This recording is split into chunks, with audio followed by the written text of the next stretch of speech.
normally do this on my laptop. I normally do it on my normally got obviously much more professional setup. So hoping this is working on an audio and a visual way. So I mean, it's got a camera on my laptop. It's bound to have a microphone, isn't it? I mean, how would you know if you've got a microphone on your laptop? When do you ever need a microphone on your laptop? Well, now that's when I need it, I tell you. Anyway, right, okay, so out on location, currently in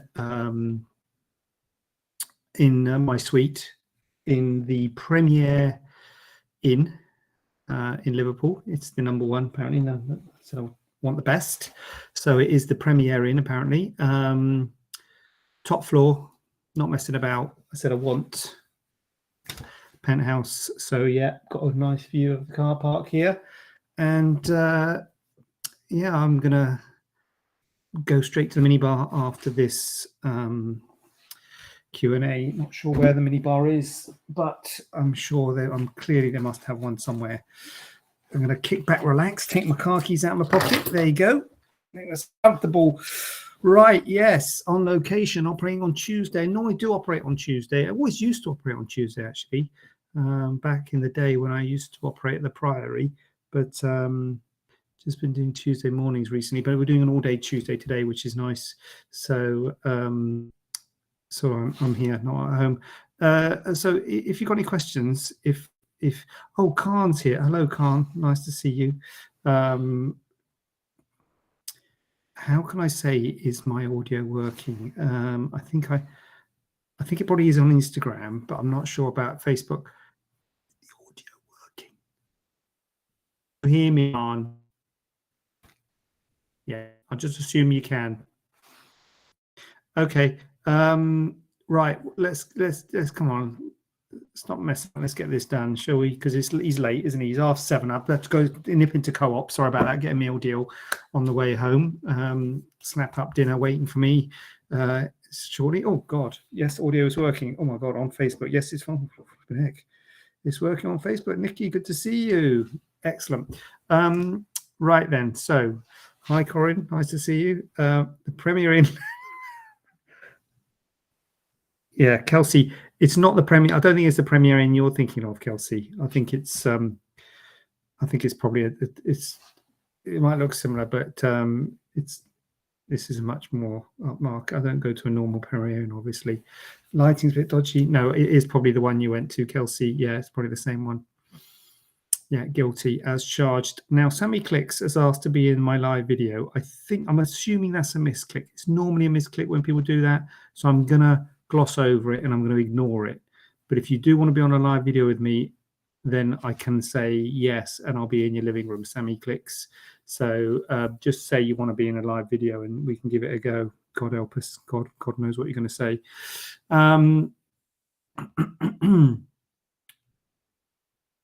Meal deal. What no meals cooked when you walk in? Bit glitchy. Is it glitchy? If it's glitchy, oh, ignore you. Yeah, I have listen, I've logged into Ember Inn's Wi-Fi, okay? So take it up with Ember Inn's, okay? If it's glitchy, I cannot be held responsible. No, Natalie, no cooked meal, no. When you're operating, do you ever have a preference on who is in your team, or does it matter? Well, I think I've seen them all arrive on this. So, do I have a preference? The main person that, as a surgeon, you have some say in is the anaesthetist, and you often work with an anaesthetist. I often work with an anaesthetist. Well, I do. I always work with an anaesthetist.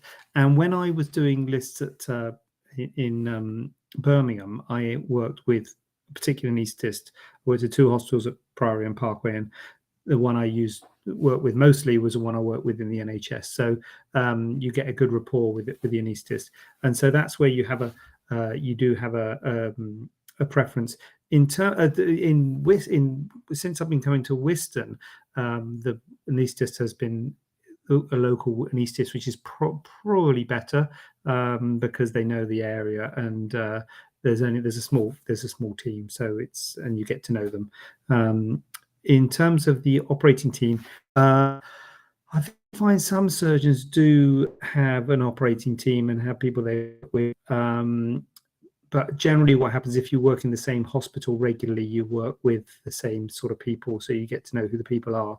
And I think some surgeons do say they want to work with a certain, scrub team, like scrub nurse or whatever, or circulating team or whatever. But I don't really, because I get on with most people, and don't know if that would just mean it, if I could actually say who I wanted to operate on. I just so they but it's all been good. Right, nice to see you, Megan. I tell you what, Megan, that is the reason I got my own clinic. Not specifically for the reception, but the whole team is important. The receptionists, the nursing staff on the ward, the person who brings down to theatre, everyone's important. So absolutely, Megan, everyone is important. And often the people outside of theatres and the people who, on the front desk, etc., see people more than the ones in theatres and will influence the decision more. So A to V aesthetics. What are you saying? Thanks for that. Are all scrub nurses really just the same though? Are you a scrub nurse? No, I can't believe you're saying that. Are you saying that for real? There's no way all scrub nurses are just the same. No. There are good scrub nurses and there are bad scrub nurses, just like there are good surgeons and there are bad surgeons. So it is very important to have a good scrub nurse. Fortunately, plastic surgery is not one of those specialties where you need to have a complicated equipment, like for instance orthopedic. So I think that can be very important to have a scrub nurse who knows what's going on in those situations. But there's no question that having a good scrub nurse makes life a lot easier. Not only scrub nurse, circulating teams, ODAs and nurses and everybody in the team. It's very important. Hold on a minute, what we got? We've got this on Facebook. Have I got a touch sensitive screen? Oh, I thought I did, but it's not moving. Oh, it's because it's at the bottom. Do you still operate in the Midlands? I'm keen on combo surgery. 360 abdo with FDL and posterior lip surgery. Oh my God. 1, then surgery 2, breast uplift within a thigh lift. Oh my God. So do I still operate in the Midlands? How am I going to answer that question? Well, as it stands, aujourd'hui, which, can you believe it, is the 2nd of August. I can barely believe it myself. 2nd of August. As of 2nd of August, I would say I don't really operate in the Midlands. Having said that, I think I've got a list next week or something at one of the hospitals, Parkway or somewhere. I still got privileges to work in the Midlands, so I can work at the hospitals, the Priory, Parkway, but it's been so hard to get into theatres, and so we kind of given up trying, and so it's been a lot easier and a lot more streamlined, and the lists have been going very smoothly up at in Liverpool. So, and I've been doing big ops. I don't know what a 360 abdo with FDL is. 360 with a fleur-de-lis. I probably would do a fleur-de-lis or a 360, but big surgery, as you say, Diana. Oh, I should have showed that quite thing. There you go. That's it, Diana. What's that? Yeah, so that is big surgery, Diana. So yeah, no way are they good and bad in all areas, but sure, JJ uses the best. There you go, Natalie. I use the best. You heard it. Only the best of the best get onto my team. Okay, I will not tolerate anything other than that. All right. I say get out of my theatre now. Get out. The best of the best in here. All right. We don't want you here. Right. You want to be in my theatre? You've got to be the best.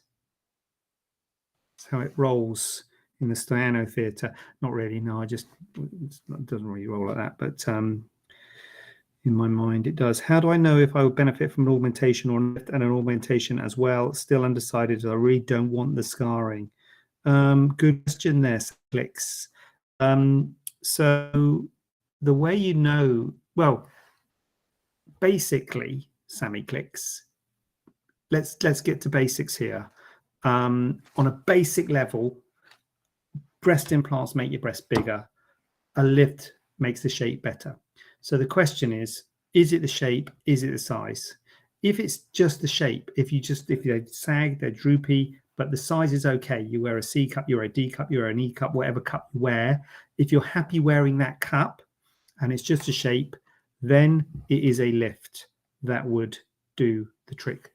If it is just the size, so you wear a B cup or a C or whatever, and you want to be bigger, then it is implants. The problem comes when it's shape and size. So if it's the shape, if they're a little bit droopy and they're a bit small, then that is when you might want to think about an implant and lift. So it's hard to say on a thing like this, but in general terms, I would say that if you are borderline for one, there's a lot to be said for just having the other one. Does that make sense, what I just said? So if your breasts are a little bit saggy, but not that saggy, but small, and you want them to be a lot bigger, it might be worth just saying, look, I'm going to have implants. They'll definitely be bigger. They might still be a bit saggy because implants don't really make them less saggy, but they can add volume, they can add projection, and avoid the lift because a lot of people like yourself don't want the lift, and see how you go. And if you weren't happy with it, you could always have a lift as a second stage because a lot of doctors don't do a lift with implants in one go. So if you're borderline, so in that situation, you're borderline for the lift, you could just have implants. Similarly, if you're borderline for implants, there's mainly the droop that I don't like. I would like them to be a bit fuller and maybe a bit bigger, but it's the droop. So, well, why don't you have a lift, see where you go? And if you want them fuller or bigger, you could always have implants at a second stage. So it basically needs discussion, Sammy. Needs a discussion. But some people are barn door candidates for lifts, and you need a lift whatever, and an implant is debatable. Others not so. It depends on how droopy the breasts are. So really needs an in-person discussion. But what I would say, Sammy, is that no one wants a scarring lift. No one wants it. The reason people have it is because it makes the shape better. So if anyone who is having a lift could have not had a lift, they would have not had a lift. They wouldn't have had it if they could have got the same result without it. I'm hoping I make sense here. It seems to be coming out a little bit. Anyway, we'll just gloss over it, and please come at me if I am not making any sense. I have got a question which goes like this. Do we offer dermal fillers? No.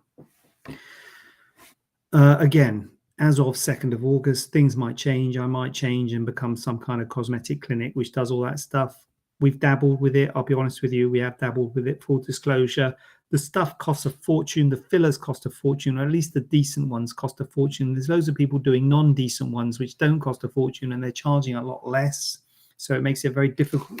It's a very competitive market, and it's very hard to compete in the market because there's a lot of people offering that sort of stuff, and they're often maybe not.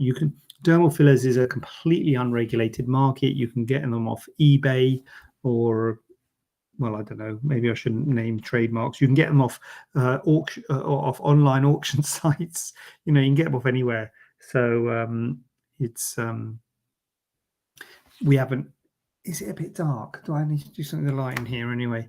I'll have a word with the personal butler that I get with this room. So we don't dabble in the old dermal fillers. It's a no from that. Thank you, book consultant in September. Especially then, can't wait. Brilliant. Samantha Van Aston is laughing.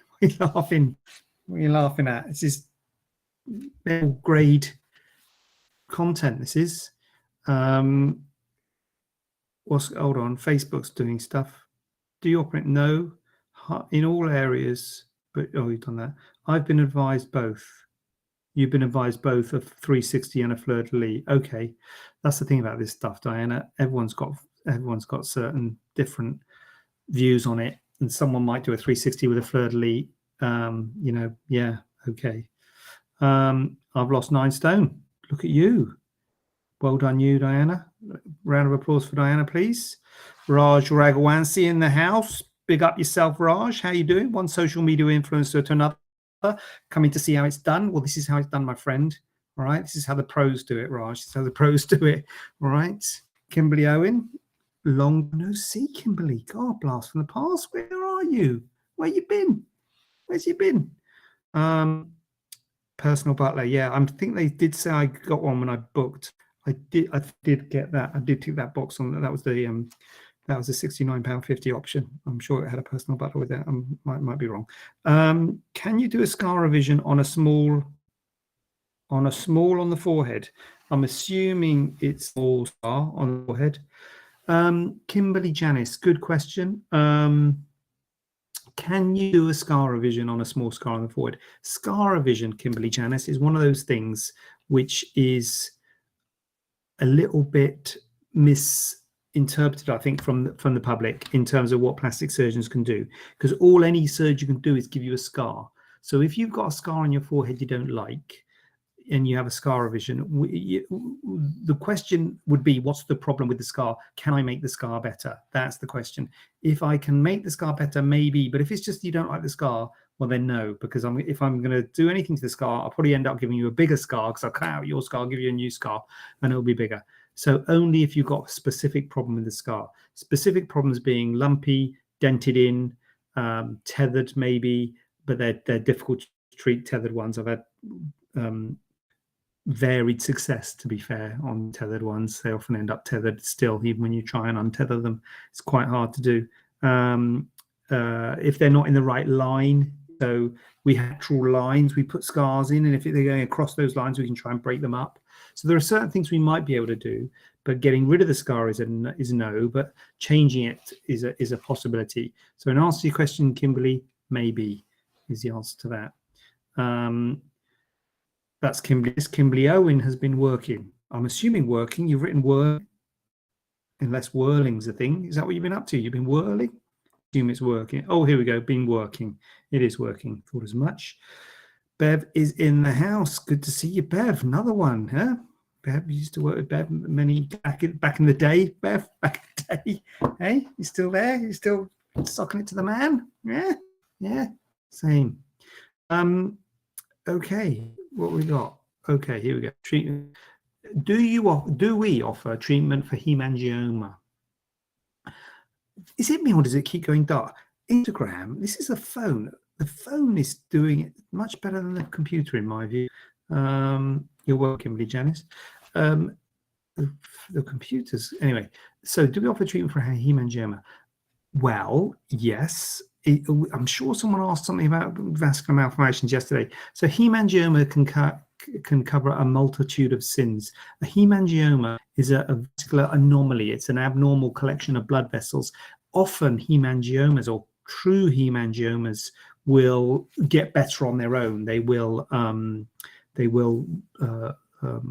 regress, and they often just leave a bit of wrinkly skin. Whereas other types of vascular malformation might stay, but anyway, nevertheless, the small ones we can treat. Big ones might be might need other kinds of treatments, and hemangiomas often occur in children. We can't treat children. As I say, most of them regress on them, so we probably wouldn't end up seeing them. But if it was a small thing somewhere, then we might be able to. But it is in itself a specialist area of plastic surgery, usually performed by pediatric plastic surgeons who might specialize in treatment of vascular malformations, vascular anomalies. And so if it's just a little red mark somewhere, yeah. But if it's more extensive than that, it might be in the realms of a specialist. Back in the day, Bev, yeah, back in the day, yeah. Yeah, do you remember that? Petrol prices were normal. We're in the EU. No COVID. Do you remember those days? Yeah. Green Freddy, do you think it would be all right to place anatomical gel implants with grade 1 ptosis without lift? Ooh, look at that. Look at that. Techno. Huh? That's a techno question. Would it be all right to place anatomical gel implants with grade 1 ptosis without a lift? Yes, I do. Green Freddy. I mean, on those words, Green Freddy, but I mean, you know, I mean, grade 1 ptosis is not a big, you know, ptosis for the other viewers back at home. Ptosis is a droop, basically. It's another word for droop, and you get different degrees of droop. And the more you breasts droop, the more you worry about not doing a lift, basically, because if you've got a droopy breast and you put an implant in, you can have an implant with a droopy breast over the top of it, which can be a problem, which I'm going to talk about later, by the way, because that's a question I've got. But in general, so a grade 1 ptosis is fine, would be fine to use an implant in, and then whether it's an anatomical implant or round implant, separate thing as in itself. But yes, in you know, you obviously suggested that to you, and I would say if that's the fact you haven't got much of a droop, then an implant. Oh God, what have I done? Sorry, then an implant. I'm not on my normal stable thing with my phone. I'm just, it's a bit, you know, just lit up there. Back when face was your own, Bev. Well, yeah. Well, Bev, if you do let your face go, this is what happens. So what can you do? You know, the state of this, honestly. Right, look, this is an interesting one. Can a hernia be repaired whilst having a tummy tuck? Well, that's interesting because I've just done it. I've just repaired, but a very, very small hernia. Sometimes when you're doing a tummy tuck, you'll find very small defect in the abdominal wall, usually near the belly button. And it's quite easy to put a couple of stitches in it. And I've just done that this afternoon, where I didn't really know it was there. It wasn't really clinically obvious that there was a hernia there. Sometimes it is clinically obvious that there is a hernia, and if it's just a small one, then yes, we can. It's a relatively simple job just to put a couple of stitches in to repair that defect in the abdominal wall. And when you're doing the diverification, when you're repairing the muscles across, it often gets reinforced. Having said that, if you've got a big hernia and if you're presenting complaint as a hernia, you would probably want to get help, or I would probably want to get help or another opinion if someone's got a big hernia and wants a tummy tuck repaired at the same time. But if it's a small one that you find incidentally, or you find, then they're quite easy to fix at the time of a tummy tuck. Yes. What you got here? I keep on pausing it. Sorry. I don't know. I don't even know. If you asked me to pause it on Instagram, I wouldn't know how to do it, but I've just done it twice. But there you go. Gastric, what you got? I had 17 skin grafts at the Queen Vic East Grinstead. NHS, they didn't take. After a year, I tried honey. It worked on gauze. Mr. Smith told me to stop using the local honey, and he gave me medical honey.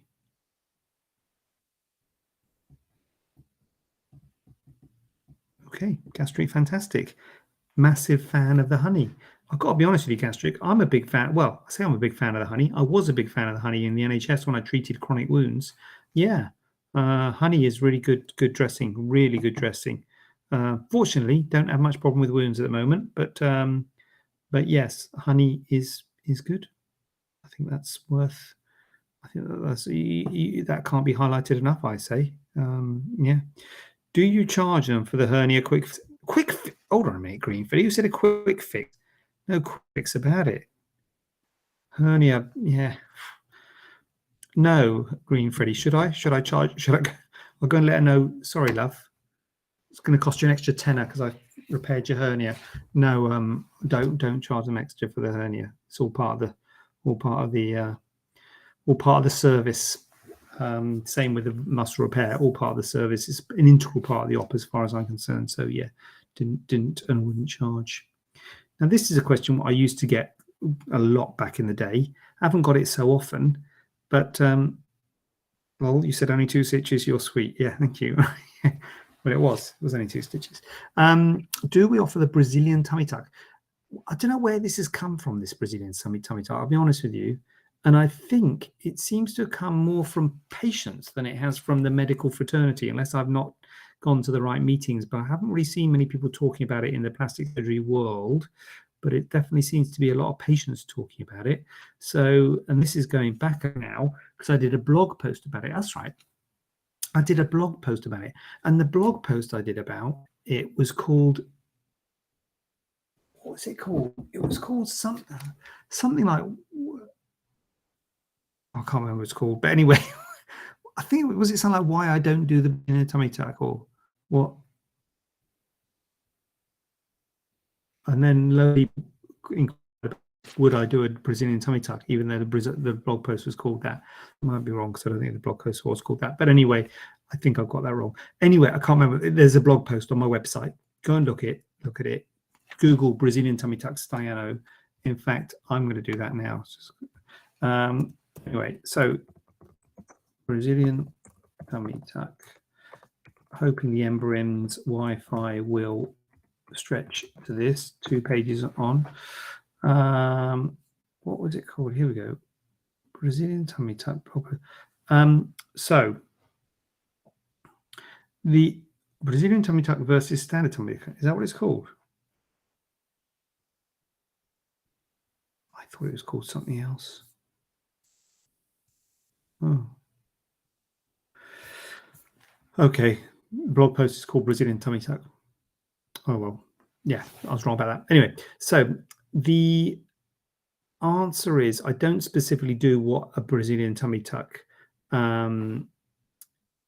talks about, but when I read about the Brazilian tummy tuck, it kind of made out as if we were all doing quite an old-fashioned type of tummy tuck, and it was trying to make out as if it was a new way of doing tummy tucks. And a lot of the things that they were talking about in the Brazilian tummy tuck, I think most of us are doing already. I'm doing already anyway. So most of the stuff I'm doing already.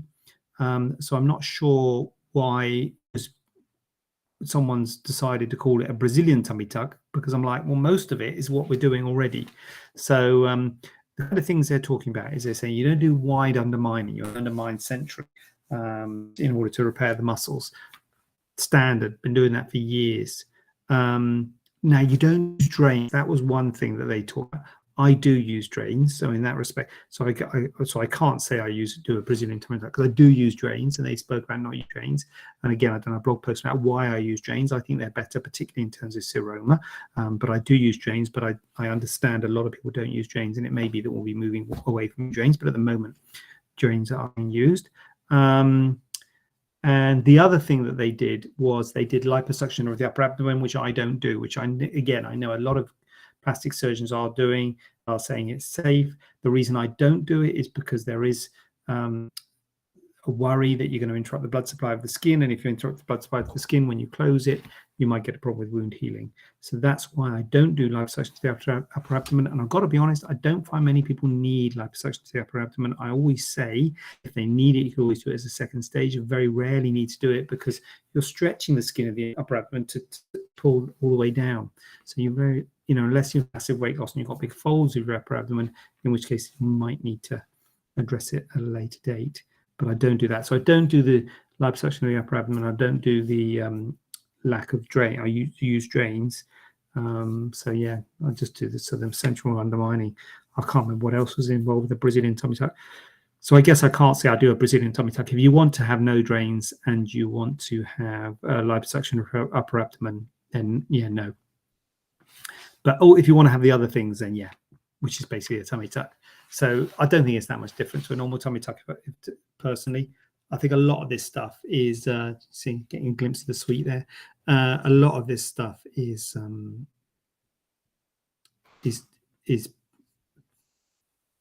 people calling it something. I think there's a lot to be said for calling it something. To be honest with you, calling it something, and maybe it looks like it's something good. So maybe I should call it another name, like the Birmingham tummy tuck. Yeah. Huh? I think that would sell. Do you think the Birmingham tummy tuck? The Midlands tummy tuck. Yeah. I think I'm Brazilian. Brazilian's better, isn't it? Yeah. You're not going to want a Midlands tummy tuck, are you? No. The UK, England, the Blighty tuck, the Blighty tummy tuck. Anyway, we can work this off screen. Let's just take this off. We'll take this offline. Yeah.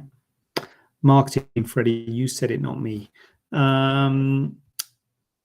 Do we offer TUBA breast surgery? Now, for those friends, colleagues on Instagram, TUBA, TUBA. No. So I always say to people, there's 3 incisions for a breast augmentation. Inframammary, which is one that pretty much always do. Infraareolar, which is a U-shaped one with the areola, and transaxillary, the armpit. Well, there is another one. There's a TUBA, TUBA, which is transumbilical breast augmentation. I'm assuming this is what, unless TUBA is something else, but I'm assuming this is what they're talking about, the transumbilical breast augmentation. So transumbilical breast augmentation makes an incision in the belly button. Yeah, you have an incision in the belly button. And the only way you can do a transumbilical is if you're using a saline implant. So you can introduce a saline implant through the belly button. I got to be honest, I don't want to be called, what's the word? It wouldn't be sexist, but like I'm going to say American. It's an American thing. Racist. Would that be racist? Anyway, you know, I think it's I think it seems to be something that I've seen or read in American literature. But it's certainly in the UK, I've never seen it done. I've never even seen the equipment you need it done. I don't understand why anyone would want it done. Number one, it would have to be a saline implant because it has to go in empty and then you blow it up. So you make a little tunnel from the umbilicus, from the belly button all the way up into the breast, goes in empty and you blow it up. And so we don't really use saline implants, number one. And number two, how you dissect the pocket, I do not know from the umbilicus. So that is the main thing that I would say it's not a good thing in my view, but again, you'd have to talk to someone who does it, who probably, if there are people out there who do it, I'm sure they'll tell you why it's a good thing. Well, presumably no scars, or at least no visible scars, because it's just a scar in the umbilicus. But I would worry about making the pocket, getting the pocket, which is why I'm not a great fan of the trans axillary. But again, I don't do it, and I'm sure people who are experts in it are able to get a good pocket. But that is the concern for me. You have to, you know, for me, the infraareolar, the inframammary gives really good visualization of the pocket. So you can make a really nice pocket, particularly in the cleavage area, which is really important when you're doing a breast augmentation. So that's really important. So the transumbilical breast augmentation is it's a no from me. And good luck finding someone. I don't even know anyone who even to suggest. Last question. Get your questions in now because I'm going to get into my meal deal after this. If I've got any other questions, but by all means, second episode of Antiques as well. How to fix a waterfall deformity? This is not a quick one, is it? Well, I don't know. We'll see. What to do if you get Snoopy/waterfall? I recently had implants, but the skin and nipple hangs off the implant. Will a bigger implant solve it? Now, this is what we're talking about when people are borderline for a lift. So people who are borderline for a lift and don't want the scarring sometimes have implants because they don't want the scarring. And it's completely understandable that you don't want the scarring, you don't want the complications with the lift.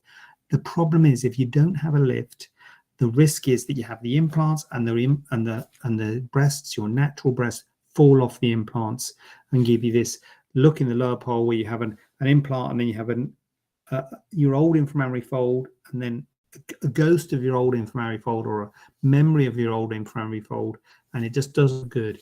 It's a Snoopy deformity where it looks elongated, or the waterfall with the breast hanging off the implant. So it is a problem. It's a problem in the lower pole. The upper pole is usually fine. So when you're in clothes, it's fine, but out of clothes, it doesn't look right. And it is a difficult problem to fix. And the problem is due to that inframammary fold.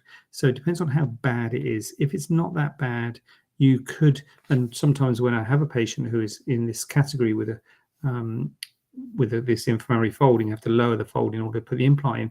I will do some work, some radial scoring to try and release that inframammary fold to let the breast drape over the implant to try and prevent this problem. But even so, you can still sometimes get the problem even though you do that. And so what can you do about it? Well, if you haven't, again, it's not again, for the first time, if you're always best talking to the surgeon to see what the surgeon's done and what more they can do. So if they haven't done a great deal of radial scoring, maybe that's something they could consider going in and doing some radial scoring. I don't think a bigger implant will fix the problem. Bigger implant will just be bigger and you still have the problem. The problem is not the size of the implant. The problem is the shape of your breast, which is visible on top of the implant, sort of thing. So I think the other thing is a lift. A lift might be a way to lift you lift your breast up onto the implant, because your breast is falling off the implant. You lift your breast up onto your implant, and it may be that you sometimes in these situations you might have had a discussion with your surgeon pre-op about having a lift, and you might have decided to say, look, no, I'm going to see how it goes. Well, now you think, okay, well, maybe I'm okay going with a lift because I'm not happy with it. So it's always good if you have had that surgeon discussion pre-op, but maybe you haven't. But either way, a lift, I guess, would be probably the main one, if depending on how bad it is. But it is a difficult problem to fix. Well, that's an outside broadcast. I hope it's worked. I'm kind of assuming it's worked because I am on Wi-Fi, still working. Next week, oh, you know what? I'm off next week. I just thought I'm off next week, but not sure if I'm doing anything. Lastminute.com. Do you remember when Lastminute.com? I don't know if you do, but I remember when Lastminute.com used to be proper last minute.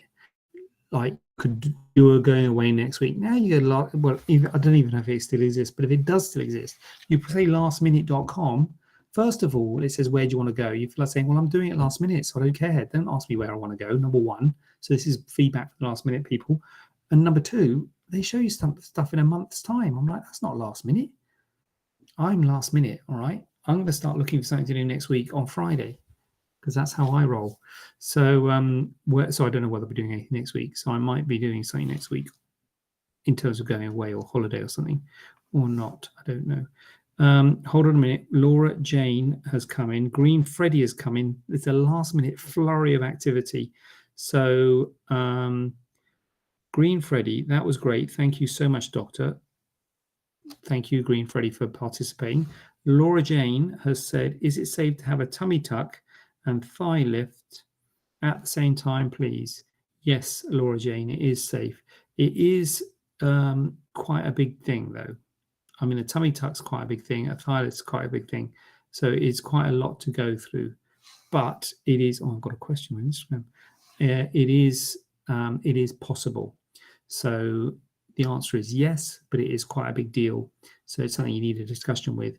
But I tend to think if you're going to do these sort of body contouring things, it's good to stay with regions. So tummy and thighs is good. Breast and arms is good. So keep it so that the area is out of action, if you like. So that'd be quite a big undertaking, but it would not be unreasonable to do those two things at the same time. Sherry, yes, I've been looking and showing nothing till October. Is it? October? What for me? Right. Maybe I've got more than a week off. Hey! I thought, you're welcome. What we got? Katie. I had a lift. We've got a question here. I had a lift and implants in 2017 with your clinic. I have more breast tissue in the left breast than what seems I do in the right. The right, I can really feel the implant compared to the other side, and it's looking a bit odd to myself. Is it worth getting revision? Always worth coming and see me, Katie. If you've had it with me, then definitely come and see me. Oh, God. Definitely come and see me, and we'll have a look.